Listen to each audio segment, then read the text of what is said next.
You're listening to an Airwave Media Podcast.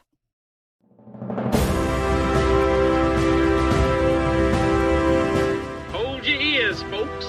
It's showtime. People pay good money to see this movie. When they go out to a theater, they want cold sodas, hot popcorn, and no monsters in the projection booth. Everyone pretend podcasting isn't boring. Turn it off. Turn it off.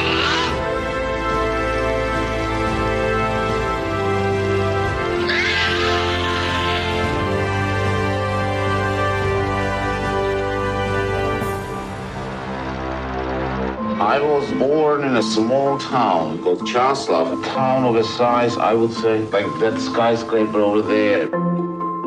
Strašně jsme nadávali na ty české filmy, které se tenkrát dělali. To byla naprostá nuda. Just to seeing real people, real faces on the screen. Le cinéma n'éduque pas jamais directement. On ne peut pas. Je ne crois pas que l'art peut éduquer les gens directement. Suddenly, the name of Milos Forman is one to be remembered in filmmaking. Sometimes certain pressure on you, it's very good because you know where to go. I don't know what freedom is, really. It's a funny word made out of clay. Svobodnej nejste nikde. Vždycky je na vás nějaký tlak. Communist Party was my big nurse. I knew what this was about. To byl tlak ideologický, ale vůbec nekomerční. V Americe je to přesně naopak. Tady jsem vydaný na milost a nemilost divákovi. A já tomu dávám přednost. The winner is Milos Forman.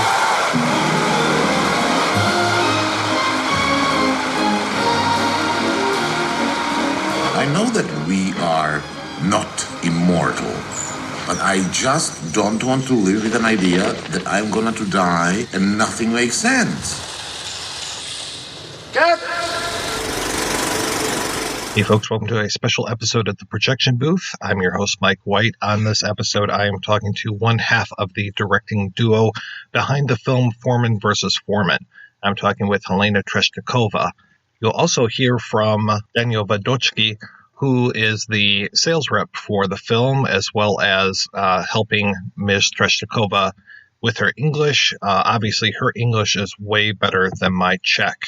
I'm surprised that I haven't talked more about Milos Forman on the program before. We used to do this whole director's spotlight thing for Kicsius Radio, where we would look at one particular filmmaker's body of work and do it alphabetically. I don't know if we made it all the way through the alphabet once and we're coming back around to F, or if we just never made it past the letter F, because yeah, we burned out pretty quick on that. I watched a lot of Forman, pretty much everything that he has done. And I even recorded, along with Sam Deegan and Kevin Heffernan, the audio commentary for A Blonde in Love, a.k.a. Loves of a Blonde, for Second Run Video. I like Forman. I don't know why I haven't talked about him more on the show. But on this episode, you will hear more about Mr. Forman and about this documentary. I also have to thank Morris Bursztynski for turning me on to this documentary. He saw it down in Australia, and I would not have known that it existed except for him. So thank you very much, Morris. I appreciate it. And of course, I started off the interview asking Ms. Trestíková how she got into the business, because she's been in it for going on 45 years now. I decided to be a filmmaker in my 20s. After school for decorative art, and then I studied Czech Film Academy, and so I decided to make documentary. I doesn't want to make feature films because I think that the most important is our reality. So it's my job, the whole my life. And I'm very satisfied with this job, and it brings me happiness. How do you decide what subjects to cover, what films to make? My topic are social problems, and I like normally people with normal lives, not celebrities. I decided to make long-term observation films because it's such a possibility to bring a story into documentary films. I met more than, 20 or 25 long-term observation films, different time, different topics, not celebrities, normal people in Czech Republic. So I am such a local chronist. I guess it's a little ironic that I'm talking to you about a film that you made about a celebrity. So a film about Miloš Forman is, of course, not a film about normal people, but he is really a celebrity, and it's not so usual for me. But reason for me to make this film was my love to Miloš Forman, because he was one to people who thought that I am film director, because I saw his first film when I was about 13, 14 years old, and it was completely something new for me, because if you imagine in this time we lived in Socialist Republic, and many films were such an official propaganda. What Miloš Forman and his colleagues from Czech New Wave met, it was completely other. It was really life as we knew this life. And it was for me such a miracle. And from this time I said it could be perfect to make films. But from 13 to 20 it was some time. My parents were not satisfied with my decision, because they said that film is not for women and it's not enough serious profession and so. But well, I persuaded them. I studied on film academy, and I started after my study make documentary films. Beginnings were short films, 15 minutes film, and then I discovered this long-term observation method, and from this time it's my favorite method.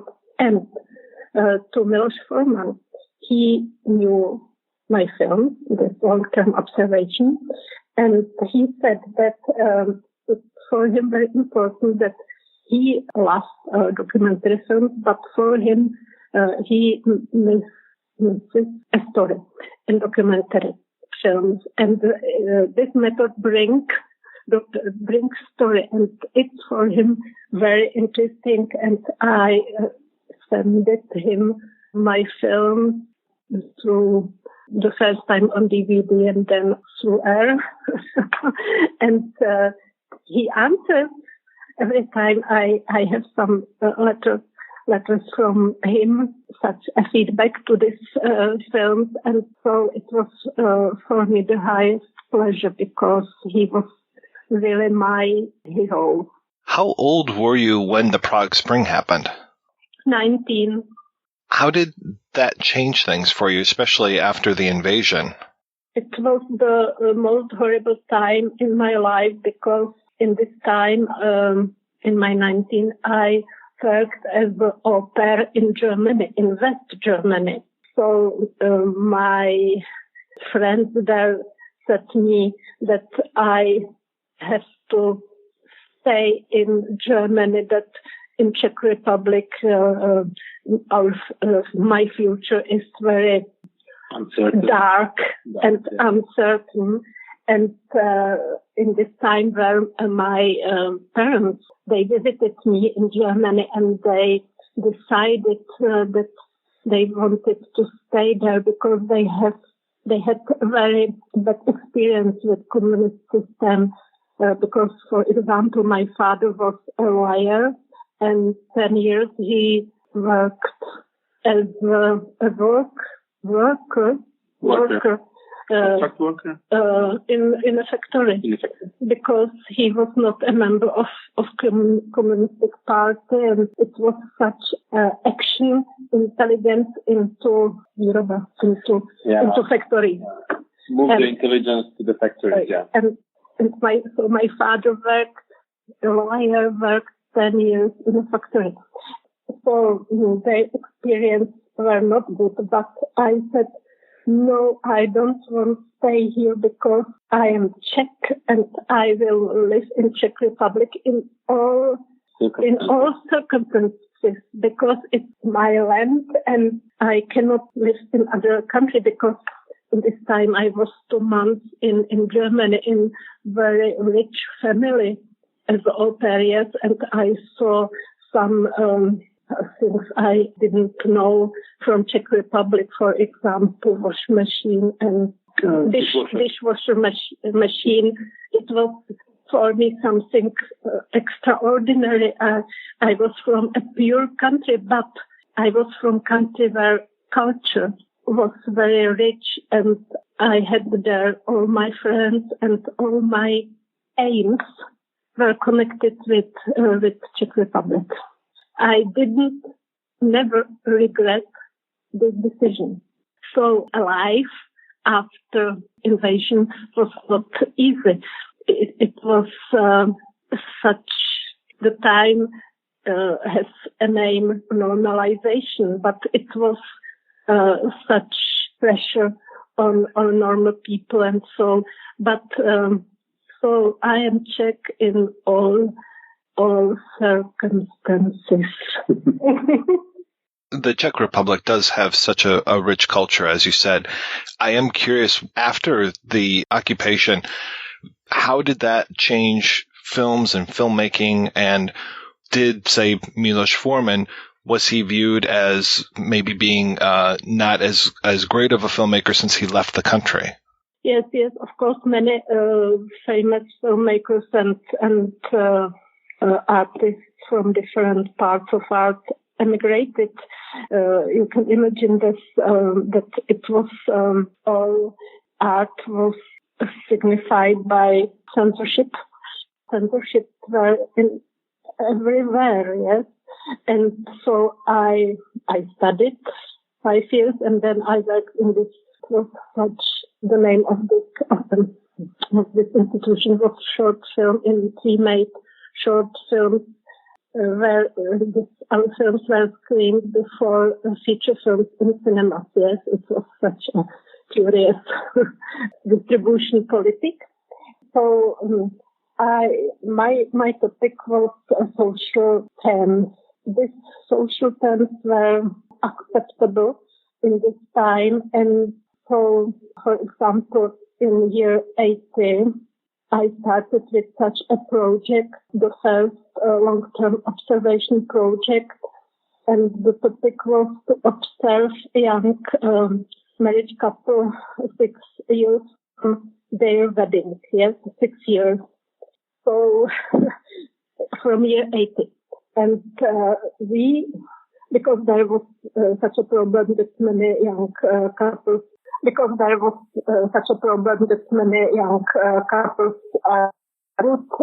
all the time, because these young people have not possibility to have their own. Until today, actually. Until today. We are shooting today. Yes, now it's 40 years. Yes, from the start, and we are continuing. How did you decide that you wanted to do the documentary about Mr. Forman? A lucky coincidence, because Czech TV has a contract with TV French, German TV Arte. The topic is different, interesting Czech personalities known in France and in not only in Czech Republic, yes. And so they, the dramaturgy of Arte came with topic to make film about Miloš Forman. And I think that this lady from Arte knew my films, and that she proposed that it could be for Helena Trestíková, and I said yes, okay, perfect, because I said Miloš Forman is really my hero from 13, and I met him in my 45 in America, yes. But the whole time he was such a personality for me. I saw all his films and I admired him. And now was a possibility to make film about him. But in this time, Miloš Forman was still alive, but very ill. And he knew about our idea to make film about him. And he said, perfect, Helena, perfect. But he doesn't want to cooperate with us because he was very ill and without energy. And I can imagine that for him it could be very depressing. But we had a great researches about different documentary films from the whole world about him. We decided to make film as an archive film, yes. What was for me completely new, of course. So, and then I made such an agreement with my colleague, editor Jakub Hejna, because it was such, and we are saying editing film, and it was our common work. And so we saw many films about Miloš Forman. And it was, but for me it was very interesting because I loved him and I love him still. And to see films about your hero, it's a pleasure. But we had about 100 different items in editing room, different time, different countries, different style. So our task was from this material to make a film which is compact. Yes, we had, I don't know, 5 different editing forms and 5 different versions of the film. And so, and then came a dramaturgist and our cooperator, as for example, Dan, and they said, so it's too long, it's too short, it's too understandable. So why is not this film and why is not this episode from his life? And so, and we made a new version, and then came again. And so this time it was pleasure because it's such a little bit archaeology, yes, to patrat. To dig in the man's past, basically. Yes. And so for me, it was a very nice time of my life, and I cannot forget it never. The name of the film, at least in English, is Forman versus Forman, and I'm curious why the title. Do you see him fighting himself? He fought with himself, but for us, this versus means Czech Forman and American Forman. Forman loser and Forman world star. Yes, and Forman who seek or a seeker, and the Forman who found himself. Founder. Forman seeker and founder. Founder. Yes. We had many ideas for this, the name of this film, but then the Většinový názor.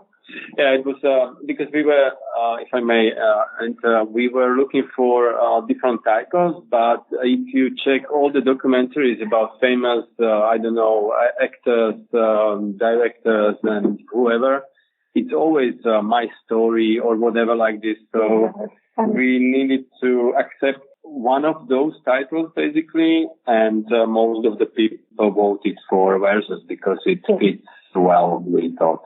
Yes, but everybody is asking why. But yeah, everybody is asking this question. Why this title?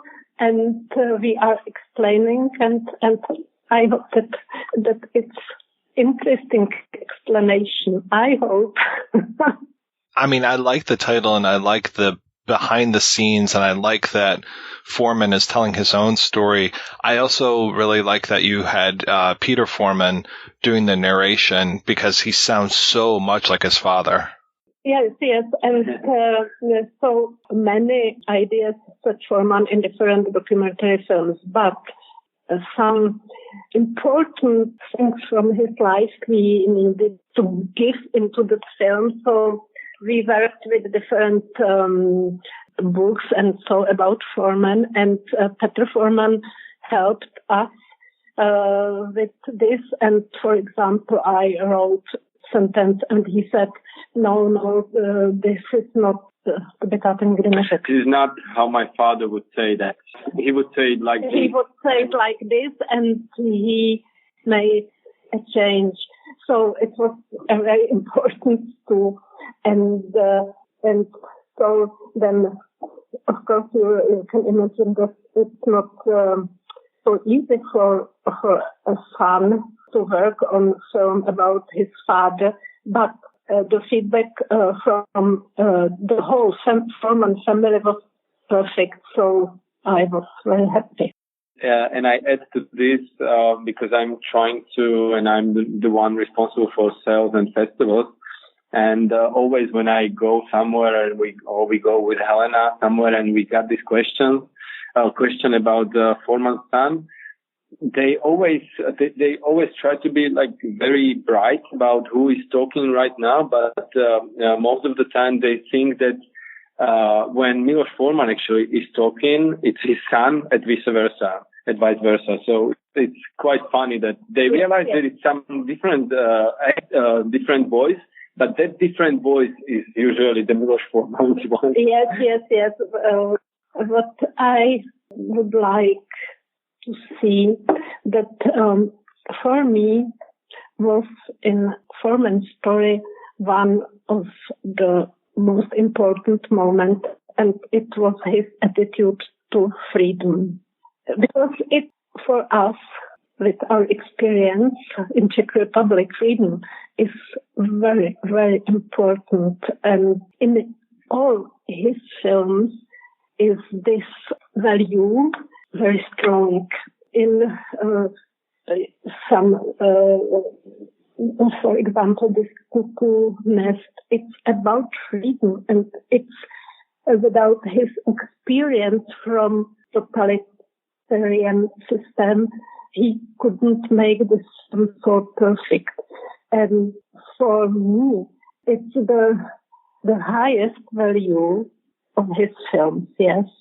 And I think that for Czech, especially Czech visitors have the same experience from this film, that it's the main work of Miloš Forman works and life.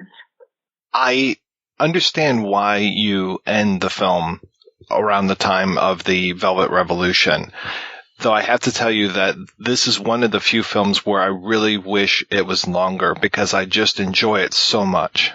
I understand, but I know that there is not film Goya Girls and Men on the Moon, and so I know about this problem, yes, but we had not good speeches from Forman about these topics, and I wanted to finish with his note about freedom in Czech Republic, and about, because it's not only in Czech Republic, it's všeobecná myšlenka. It's a very general idea. General idea.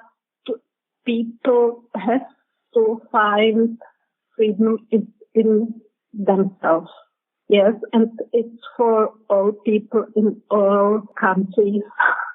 And we can see it, for example, now it's Belarusia, to find freedom in himself. It's the most important. And so I know that it could be longer. I know. Every time in all films you have many possibilities how to make this film, how to build this film, how to finish this film, and so we decided for this film, yes. How has the film been received? Some feedback can say done. I can say that I heard only positive feedbacks, but I don't know if it's so done. Please done. Okay, maybe I can add to this because, as I said, I'm responsible for distribution of the film at the festivals and in the broadcasting or whatever. So we were really, really, really happy that Cannes Film Festival received and accepted the film for its world premiere. We were in touch with them, and they really wanted to commemorate the great director Miloš Forman, and therefore we were really in close touch. They saw what Helena is doing at the moment, and they were really happy with the short film we sent them and with the final version of the film. So they accepted the film, and after that you can imagine how it went. So far we made up to or around 80 film festivals. Helena with the co-director Jakub Heina won prize and got one special mention, I guess. It went to several TV channels, mostly in Europe. But overall, the reaction to the film is really great. And to be honest, we didn't expect it something as big as it became. You can imagine that for such a local chronist to be in Cannes on red carpet is really curious, interesting experience. I never expected that I can live something. It was really nice to see this documentary crew walk on a red carpet in Cannes, definitely. It was after Claude Lelouch, I guess, or before Claude Lelouch, so it was really, really nice. Yes. It's really, it's good Cannes red carpet in my life, something extraordinary. You definitely deserve it. You deserve all the accolades. It's a fantastic, fantastic film. Thank you. Daniel, I do not envy you trying to get a film out there in this horrible time that we're living in right now with the COVID. Yeah, I mean, this is terrible because we started perfectly last year in 2019 was the premiere. And by the end of the year, we already made like 50 festivals. Everything went even better at the beginning of this year. But then COVID started and so many festivals canceled, so many festivals postponed. And when they postponed now in September or August, they are realizing that they have not enough space to screen all the films or stream online. So basically, I had to withdraw the film from at least 10 or 15 film festivals.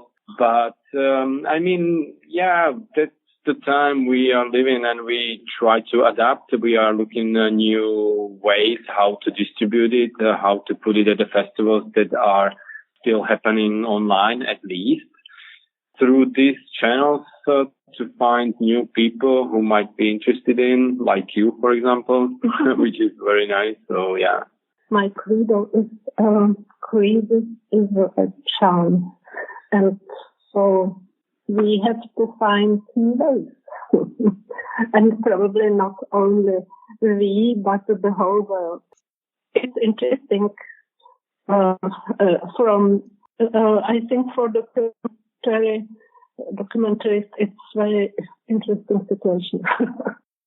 Best of luck to you with this. Thank you so much for your time. It has been a real pleasure talking with both of you. Thank you. A great pleasure for me. Thank you for your words about our film.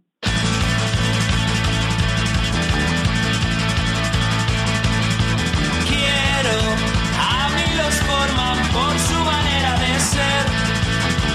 Usa un acento europeo cuando me habla en inglés. Me ha regalado sus Oscars, me ha dado su corazón.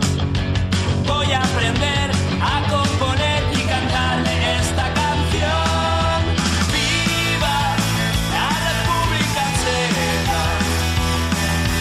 ¡Viva el pueblo mongol! ¡Viva el puente de Vallecas! ¡Viva, viva Benidorm!